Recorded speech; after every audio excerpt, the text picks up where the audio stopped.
দুপাশে ধান ক্ষেত, মাঝখানে এরকম সরু রাস্তা। রাস্তা আসলে কাঁচা, পাশে পানের বরের পাশ দিয়ে আসলে ভিতরে যাচ্ছি। কিন্তু হাতের ডাইনে যে আপনাদের ধান ক্ষেতটা দেখাচ্ছি, দেখেন কি পরিমাণ ধান আর কি ফলছে আর কি। এবছর কৃষকের মুখে হাসি অবশ্যই, কারণ হচ্ছে যে ধান প্রতি বছর চেয়ে এবছর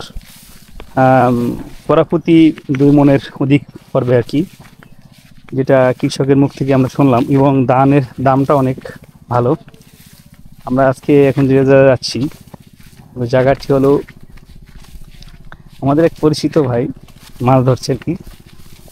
তখন দূর থেকে আর কি শুনছিলাম যে মেশিনের শব্দ, যে দেখি যে আসলে তার মাছ ধরা কত দূর আগাইলো। হ্যাঁ, মাছ তো খাই অবশ্যই, মাছ খাই সবাই, কিন্তু মাছ ধরা কত দূর, এই যে আসলে গ্রাম আসলে এই পরিবেশগুলো আসলে চোখে পড়ে। ভালোই লাগে। মেশিন এই যে চলছে ছোট,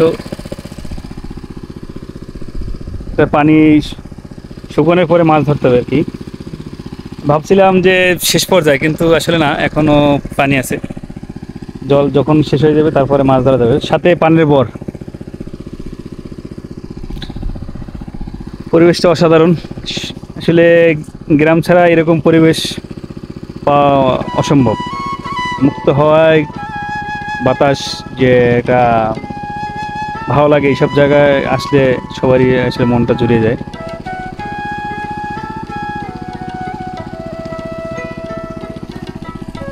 তাহলে কি মাছ থাকতে পারে এটার ভিতরে? বিভিন্ন পদের মাছ ধরার পর পাওয়া যায়। মাছ ধরার পরে খাওয়া দেবো। আমাদের বন্ধু দেখতে বিদেশি মতো নয়, কিন্তু না, সে কিন্তু বাংলাদেশের, ঠিক আছে। বিদেশে কিছু বছর ছিল মনে হয় সম্ভবত, এখন দেশে।